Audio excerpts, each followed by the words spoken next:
Question को। तो थोड़ा सा सब लोग इस क्वेश्चन को देखें एक बार। कह रहा है calculate the mole fraction of ethylene glycol in a solution containing 20% of ethylene glycol by mass. इसमें कह रहा है मोल फ्रैक्शन पूछ रहा है, mole fraction of ethylene glycol. Ethylene glycol का मोल फ्रैक्शन पूछ रहा है, ठीक ना। और दिया क्या है, तो कह रहा है कि 20% इथाइलिन ग्लाइकॉल है बाय मास। कहाँ पे, सॉल्यूशन के अंदर। तो हमने बताया होगा परसेंटेज वेट बाय वेट जब पढ़ाया होगा, तो ये शायद सेकंड या फर्स्ट लेक्चर में है, फर्स्ट लेक्चर में है। अगर कोई ना देखा हो तो जाके फर्स्ट लेक्चर देख ले, ठीक ना। उसमें ये बताया गया है परसेंटेज वेट बाय वेट क्या होता है एंड इसका मतलब क्या है कि कहीं पर अगर ऐसे लिखा है तो उसको हम समझते कैसे हैं।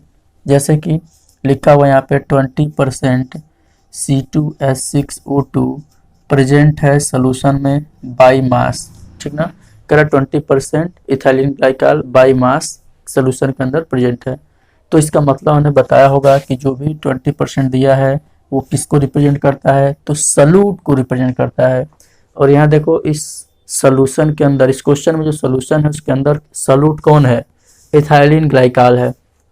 Calculate the mole fraction of ethylene glycol in A solution containing 20% ethylene glycol by mass, ठीक ना। मतलब किसी सॉल्यूशन में इथाइलिन ग्लाइकॉल को ऐड किया गया है, उस सॉल्यूशन के मास का 20% है ये, ठीक ना। तो इसका मतलब ये किसकी तरह बिहेव करेगा, एक सॉल्यूट की तरह। तो हम इसको बोलेंगे 20 ग्राम बाय मास का मतलब क्या होता है, वही परसेंटेज वेट बाय वेट से है।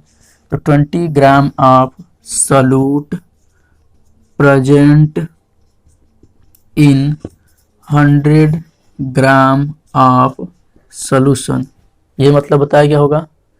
अगर हम इसको क्या करना चाहें, क्या हम इसको ऐसे भी लिख सकते हैं, अगर 100 ग्राम सॉल्यूशन है, 20 ग्राम सॉल्यूट है, तो सॉल्वेंट कितना होगा, तो ये सबको मालूम है, solution equal to solute plus solvent, ये बात मालूम है। तो सॉल्यूशन का मास कितना है 100 ग्राम, सॉल्यूट का मास कितना है 20 ग्राम। तो क्या हम सॉल्वेंट का मास नहीं निकाल लेंगे, तो आ जाएगा मास ऑफ सॉल्वेंट कितना आएगा 80 ग्राम, ठीक है। सॉल्यूट का मास मालूम है, सॉल्वेंट का मास मालूम है। अच्छा थोड़ा सा हम देखते हैं मोल फ्रैक्शन का फार्मूला। तो मोल फ्रैक्शन आप किसका पूछ रहा है, इथाइलिन ग्लाइकॉल का, मीन्स सॉल्यूट का। तो तुम्हें मालूम है मोल फ्रैक्शन के फार्मूले में जिसका मोल फ्रैक्शन पूछे उसका मोल ऊपर, मीन्स सॉल्यूट का मोल, तो mole of solute by mole of solution होता है। तो मोल ऑफ सॉल्यूशन का मतलब मोल of solute plus mole of solvent. ये हमने मोल फ्रैक्शन में बताया है, ये शायद थर्ड वीडियो में है, ठीक ना। अगर कोई मोल फ्रैक्शन के बारे में नहीं जानता हो तो जाके वहाँ पे एक बार देख ले।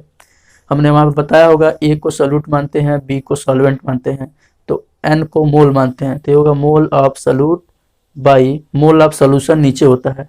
तो मोल ऑफ सॉल्यूशन का मतलब क्या हुआ, मोल of solute plus mole of solvent, mole of solute plus mole of solvent, ठीक हो गया। तो अगर हमें मोल of solute and mole of solvent मालूम हो जाए तो हम मोल फ्रैक्शन ऑफ सॉल्यूट निकाल लेंगे, ठीक ना। और हमको एक बात ये भी मालूम है कि अगर कहीं पर वेट हमें मालूम हो, मास मालूम हो, तो हम उसको मोल में कन्वर्ट कर सकते हैं। क्यों, मोल का फार्मूला क्या होता है, तो मोल का फार्मूला होता है mole equal to weight by molecular मास।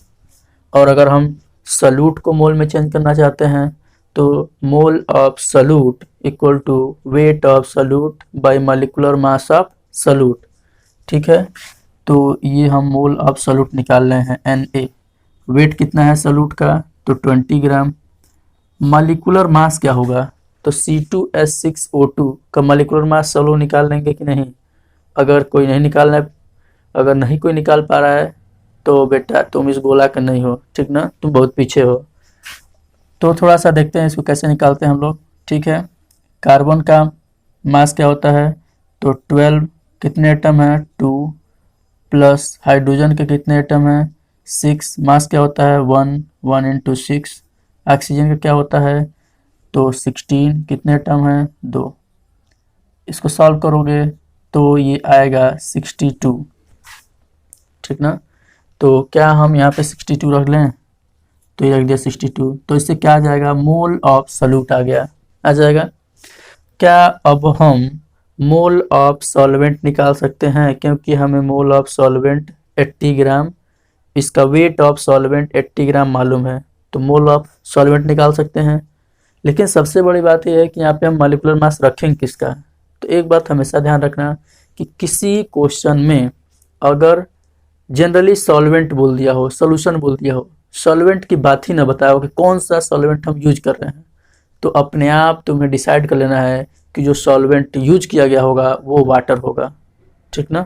तो यहाँ पे क्या कहीं पे दिया हुआ है कि हमने सोल्यूशन जो बनाया है इथाइलिन ग्लाइकॉल के साथ कौन सा सॉल्वेंट यूज किया है, कहीं दिया है, नहीं दिया है।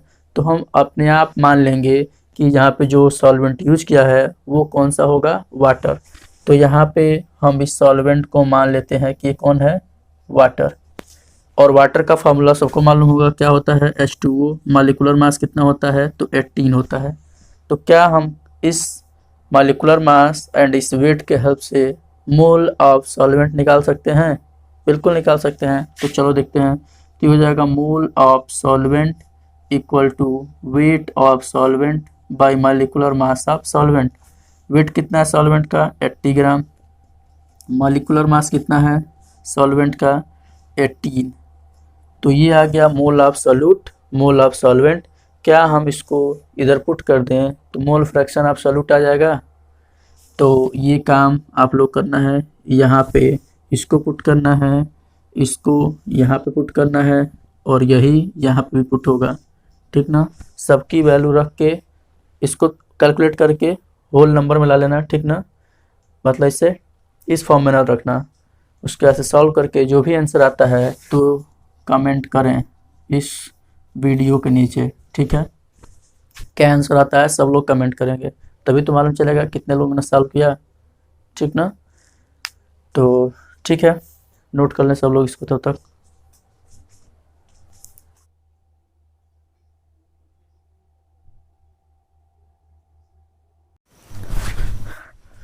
तो चलिए अगले क्वेश्चन पे आते हैं। तो अगला क्वेश्चन है, calculate the molarity of A solution containing 5 gram of NaOH in 450 ml of solution. इसमें क्या पूछा है, तो उसमें पूछ रहा है मोलैरिटी क्या होगा एक सॉल्यूशन का जिस सॉल्यूशन को बनाया गया है 5 ग्राम ऑफ NaOH के थ्रू, ठीक है। तो थोड़ा सा देखते हैं एक बार फिर से। तो अगर हम किसी सॉल्यूशन की मोलैरिटी निकालना चाहते हैं तो फार्मूला सबको मालूम होगा मोलैरिटी का क्या होता है। तो फार्मूले के according molarity capital M equal to होता है mole of solute by volume of solution, जो कि होता है लीटर में, ठीक है। तो हमको क्या क्या इसमें मालूम है, सब लोग देखें। Calculate the molarity of A solution containing 5 gram of NaOH in 450 ml solution. मतलब कह रहा है एक सॉल्यूशन है जिसका वॉल्यूम है 450 ml, ठीक है। और इस सॉल्यूशन को बनाया गया है 5 ग्राम NaOH ऐड करके। तो NaOH 5 ग्राम NaOH यहाँ पे किसकी तरह बिहेव करेगा, तो ये बिहेव करेगा एज ए सॉल्यूट। और ये क्या है, तो सॉल्यूशन का वॉल्यूम दिया हुआ है। तो वॉल्यूम ऑफ सॉल्यूशन जो कि हमें चाहिए वो तो है, बट एक दिक्कत ये भी है कि ml में है और हमें लीटर पर रखते हैं। तो हमने एक फार्मूला बताया होगा जिसमें हम लीटर को किस में कन्वर्ट करते हैं, ml में। तो इसको क्या करते हैं, उसी फार्मूले के अकॉर्डिंग लिखते हैं। तो mole of solute by volume of solution जो कि होगा ml में। और मोल ऑफ सॉल्यूट हमको मालूम है, अगर कहीं पर वेट दिया है या मास दिया है तो इस चीज को हम मोल में चेंज कर लेंगे। अगर किसी कंपाउंड की बात हो रही है तो यहाँ पे NaOH 5 ग्राम दिया हुआ है, तो क्या हम इसे मोल में नहीं चेंज कर लेंगे, बिल्कुल चेंज कर लेंगे। फार्मूला हमें मालूम है, mole equal to weight by molecular mass. Weight 5 gram दिया है, NaOH का मॉलिक्यूलर मास क्या हो जाएगा, क्या हम रख नहीं लेंगे, सोडियम का 23, ऑक्सीजन का 16 एंड हाइड्रोजन का 1। क्या हम इसको सॉल्व करके मोल नहीं निकाल लेंगे, बिल्कुल निकाल लेंगे। तो कुछ ना कुछ इसकी वैल्यू आएगी, मान लेते हैं x आया, मोल ऑफ सॉल्यूट निकल गया।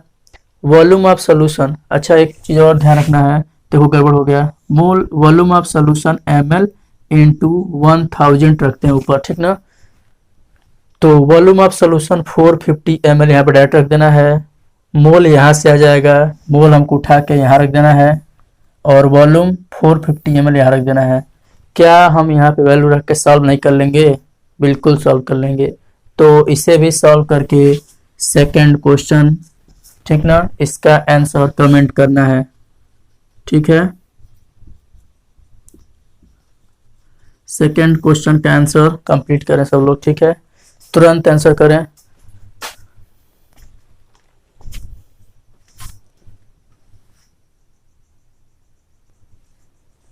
ठीक है, आते हैं हम लोग अगले क्वेश्चन पे। अगला क्वेश्चन क्या है? तो अगला क्वेश्चन उन्होंने लिख दिया है कैलकुलेट मोलैलिटी। क्या है? कैपिटल एम कि स्मॉल एम? स्मॉल एम के बारे में पूछ रहा है।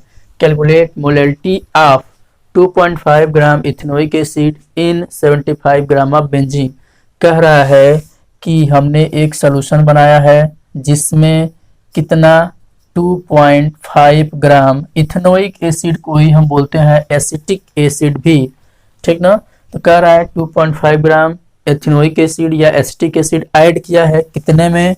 तो 75 ग्राम बेंजीन में, ठीक है, 75 ग्राम बेंजीन में ऐड करके सोल्यूशन बनाया है। तो उस सोल्यूशन की मोलैलिटी क्या होगी? और हमने बताया था कि मोलैलिटी निकालने का फार्मूला क्या होता है। तो molality small M equal to होता है मोल ऑफ सोल्यूट बाई, क्या नीचे होता है, मास ऑफ सोल्यूशन ना, चुप रहो गलत है, मास ऑफ सॉल्वेंट होता है, ठीक ना। और ये भी किस में होता है? केजी में। बट क्या हमें मास ऑफ सॉल्वेंट केजी में दिया है? नहीं, ग्राम में दिया है। तो इससे भी हमने बताया था ग्राम में कैसे चेंज करते हैं। तो सिंपल सा क्या करना था, मोल ऑफ सोल्यूट और इसको ग्राम में चेंज करेंगे तो 1000 ऊपर भेज देते थे, ठीक है, और नीचे लिखते थे मास ऑफ सॉल्वेंट, ठीक है। तो क्या हम मोल ऑफ सोल्यूट रख दें, मास ऑफ सॉल्वेंट रख दें तो सॉल्व हो जाएगा? इसमें देखते हैं क्या क्या हमें मालूम है। तो 75 ग्राम बेंजीन, ये क्या है, मास ऑफ सॉल्वेंट, तो इसमें तो कोई दिक्कत नहीं है। बट मोल ऑफ सोल्यूट हमें नहीं मालूम है। क्या मालूम है? तो हमें 2.5 ग्राम इथेनोइक एसिड दिया है, मतलब ये क्या दिया है, वेट दिया है, मोल नहीं दिया है। तो क्या हम इथेनोइक एसिड को के वेट से उसके मोल में जा सकते हैं? तो बिल्कुल जा सकते हैं। क्या करना होगा? तो mole equal to weight by molecular mass, और वेट कितना दिया है? तो 2.5 gram. Molecular mass ethanoic acid का क्या होगा? फार्मूला मालूम है, तो क्या हम सॉल्व कर लेंगे। कार्बन का हो जाएगा 12 प्लस हाइड्रोजन का 3, कार्बन का फिर से हो जाएगा 12, 2 ऑक्सीजन है तो ये हो जाएगा 32 प्लस 1, इसे ऐड कर लेना, इसे डिवाइड कर लेना, मोल आ जाएगा। और इस मोल वाली वैल्यू को उठा के यहाँ पे रख देना है, और फिर मास ऑफ सॉल्वेंट की जगह पे क्या रख देना है, ये रख देना है, ठीक है। तो क्या हम इसे कैलकुलेट करके आंसर ला सकते हैं? बिल्कुल ला सकते हैं। तो इस क्वेश्चन का भी आंसर नीचे जाइए और वहीं पर जिसमें आप लोग माहिर हैं खटाखट टाइप कर दीजिए, ठीक है, जल्दी से। तो ठीक है, बिल्कुल साथ में बने रहिए आप लोग।